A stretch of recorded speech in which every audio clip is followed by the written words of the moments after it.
nous avons attendu une réunion de ce type depuis 3 ans. Elle s'est avérée très fructueuse car nous avions beaucoup à discuter.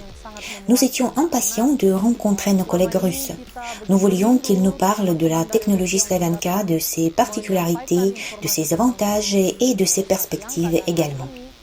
Ce jour-là, après avoir vu le fonctionnement de cette technologie de nos propres yeux, nous avons certainement eu un grand intérêt pour la technologie en elle-même, ainsi que pour la possibilité d'investir dans le projet des moteurs de Yunov. Nous pensons que cette technologie et ce projet ont un grand avenir.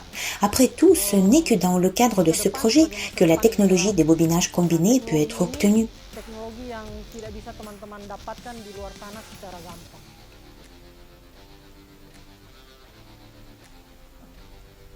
La réunion a été très intéressante pour les ingénieurs, car cette technologie est une nouveauté et on nous en a parlé ce jour-là pour la première fois en direct. Bien sûr, nous avons vu des vidéos, nous avons lu des annonces d'information, mais elles étaient très généralisées et ne révélaient pas complètement le principe de la technologie.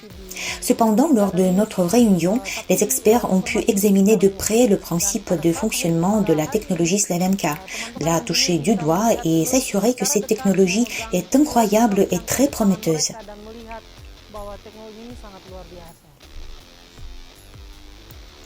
Je suis très heureux de rencontrer mes collègues russes.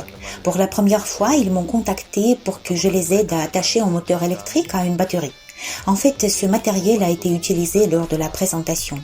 J'ai été très heureux de pouvoir écouter le discours d'Andrei Lobov sur les moteurs électriques à large spectre d'application. J'ai été surpris que ces moteurs puissent être utilisés dans les bateaux de pêche, les motoneiges, les tricycles et même les voitures électriques, ce qui est vraiment très intéressant. En fait, à présent, la transition vers l'utilisation de l'électricité comme carburant est en cours. En Indonésie, le soleil est très actif. Par conséquent, cette énergie peut être utilisée pour charger la batterie et faire avancer ce moteur avec bobinage combiné développé par nos collègues russes.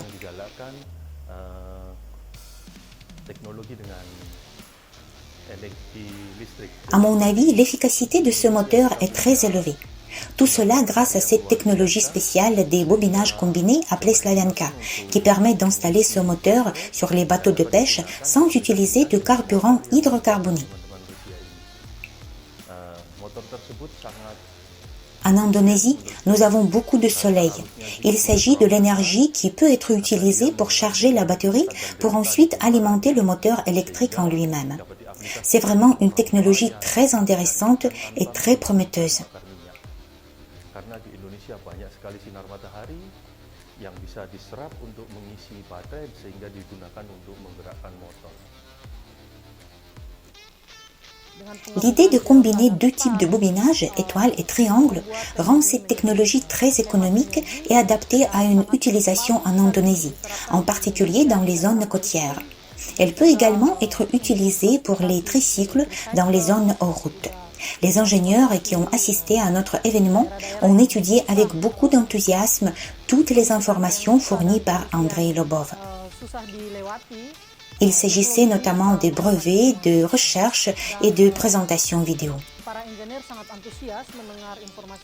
On nous a également demandé d'aider nos collègues russes, par exemple lors de l'installation d'un kit électrique sur des bateaux de pêche. Nous sommes prêts à aider à trouver des applications pour ces moteurs. Bateaux, tricycles, transport de marchandises, n'importe quoi d'ailleurs. Nous sommes prêts à aider dès à présent et à répondre à toutes les demandes de nos collègues venus de Russie.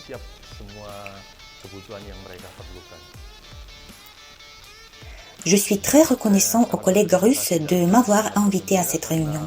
Je serai heureux de continuer à coopérer et d'aider mes collègues dans le développement de ce projet.